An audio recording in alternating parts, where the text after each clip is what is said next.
যারা আছেন সবাইকে শুভেচ্ছা।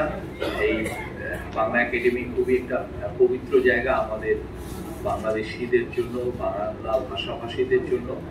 আজকে যে বইটার মোড়ক উন্মোচন হলো সেটা আমি বলবো যে এটা খুবই ইম্পর্টেন্ট ডকুমেন্টেশন। আমরা একটা জিনিস আপনারা যদি দেখেন 1971-এর মুক্তিযুদ্ধের পরে 72-তে এসে আমাদের ডকুমেন্টেশন গুলো খুব বাজে ছিল। ফলে ইতিহাসের যে বোঝাপড়া, ইতিহাসের যে দায় দেনা, সেই দায় দেনার জায়গাগুলো খুবই পরবর্তীতে এসে কন্টেস্টেড টেরিটরি হয়ে যায়। আমরা যারা হিরো ছিল সে ভিলেন হয়ে গেছে, যে ভিলেন ছিল সে হিরো হয়ে গেছে পুরো।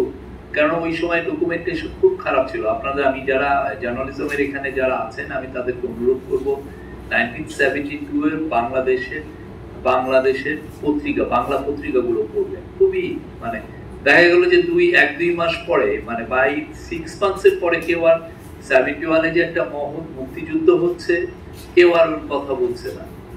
পুরো জিনিসটা is taken over by events. আর ওই গভর্নমেন্টটা খুব ইনএফিশিয়েন্ট ছিল, ফলে তার ইকোনমির যে ভয়াবহ একটা বিপর্যয়ের মুখে যাচ্ছে, ফলে মানুষের যতটা না সে তার ওয়ারকে নিয়ে এসে তার সহ্য বীর্যের গল্পর কথা বলছে, তা না বলে সে বেশি চিন্তা হচ্ছে যে কালকে কি খাবো, পরশুদিন আমার কিভাবে চলবে, এই চিন্তা ছিল। তো আমাদের এখানে এবারে যেটা আমি দেখছি যে 2024-এর যে মহল, এটা খুবই আনপ্রেসিডেন্টেড একটা আন্দোলন। আমাদের স্টুডেন্টরা এটার সম্মুখভাগে ছিলেন, তারা এটাকে লিড দিয়েছেন। এইটার একটা খুব বড় জিনিস যেটা হচ্ছে যে এটাকে প্রত্যেকটা ইভেন্টকে ধরে রাখা। কেউ এসে ক্লেম করতে পারবে না যে না আমি এটা করেছি বা আমি ওইটা করেছি। সবাই জানে কে কি করেছে, কার অবস্থান কি ছিল, এবং ডকুমেন্টেশন গুলো খুবই ব্রিলিয়ান্টলি হচ্ছে। আমি বলবো যে একটা হচ্ছে ডিজিটাল আর্কাইভিং এ হচ্ছে, কিছুটা ফটোর যে কত ফটো তুলেছেন আমাদের ফটোগ্রাফাররা, তারপরে হচ্ছে অনেকে অনেক ভাবে লিখেছেন, কেউ ফেসবুকে লিখেছেন, কেউ বইয়ে লিখেছেন, কেউ, এবং আপনারা দেখবেন যে এখন বই আসছে, প্রথম যে বইগুলো আসছে সেগুলো কোয়ালিটি নিয়ে কথা থাকলেও সামনে আরো বই আসবে। এটা নতুন দিগন্ত উন্মোচন করেছে। আপনি অলরেডি দেখেন আমাদের যে একটা প্রফেসর যে বইটার প্রশংসা করে, আর্ট অফ ট্রায়াম্ফ, একটা হ্যান্ডবুক, জাস্ট গ্রাফিটির বইটা, এটা অল ওভার দ্য ওয়ার্ল্ড, এটা একটা সবাই এটা দেখে অবাক হচ্ছে যে কি ব্রিলিয়ান্ট একটা বই। তো এই যে গ্রাফিটিতেও তো ধরে রাখা হয়েছে, সবাই ভিডিওগুলো ধরে রাখা হয়েছে। আপনি দেখেন 6000 ভিডিও থেকে ওরা নির্যাস করে 15 মিনিটে নিয়ে এসে যাত্রাবাড়ির যে কিলিংটা হলো, হ্যাঁ 5ই অগাস্ট, সেটার উপরে 15 মিনিটের একটা ডকুমেন্টারি করতে ওরা 6000 ভিডিওকে ইউজ করছে। কি ব্রিলিয়ান্ট একটা কাজ। তো আমাদের এই যে এর ফলে যেটা হচ্ছে যে কারা কারা এই অন্যায় ছিল, কারা কারা এই ভয়ঙ্কর একটা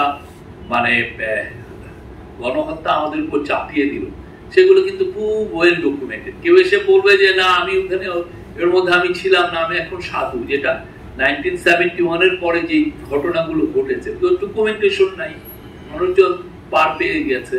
তো এইবার কিন্তু আমরা জানি কার কি হচ্ছে, খুবই ব্রিলিয়ান্ট হচ্ছে। অনেকে হতাশ হন যে না মানুষ কি ভুলে যাচ্ছে। আমি বিশ্বাস করি না, মানুষ ঠিকই মনে রাখছে। প্রত্যেকটা ইভেন্ট তার মুখস্থ, আমার তো মুখস্থ অনেকের। আর এই বইটা আহমেদ ফয়েজ আমার কলিগ, আমাদের প্রেস উইংয়ে আছেন, বইটা খুব ইম্পর্টেন্ট। কারণ এই জন্য যে 25টা নিউজ পেপার, এই নিউজ পেপারগুলো যদি না থাকে সামনে, যদি বন্ধ হয়ে যায়, এটার অস্তিত্ব যদি সংকটে পড়ে, তাহলে আমাদের তো নিউজ পেপারগুলো আর্কাইভিং নেই। তো উনি এটা ধরে রেখেছেন, এটা ধরে রাখাটা খুব ইম্পর্টেন্ট। মানুষ দেখলো যে কি ফ্রন্ট পেজটা কি ছিল। এটা আরো অনেক পরে যে এই ডকুমেন্টেশনাল ভ্যালুটা এটা ইনক্রিজ করবে। আমি এই বইটার প্রচুর সবার হাতে হাতে যাক, আমি এটা আশা করি। প্রিন্ট মিডিয়া যে এখনো ইন্টারেস্টিং, প্রিন্ট মিডিয়া যে সবার জন্য একটা খুবই একটা বড় যুদ্ধক্ষেত্র বলতে পারি, যে ওইখানে যে আমাদের ন্যারেটিভটা সাজাতে হয় বা ন্যারেটিভটা আমার তুলে ধরতে হয় সত্যটা, প্রিন্ট মিডিয়াটা খুব, কেন ভিডিও বা ফটোর অনেক ক্ষেত্রে তো সবসময় চোখে আসে না। তো সেই জায়গাটা এটা খুব ইম্পর্টেন্ট একটা ডকুমেন্ট। আমি এই বইটার প্রচুর বিক্রি আশা করছি, সবাই এটা কিনবেন। Thank you very much.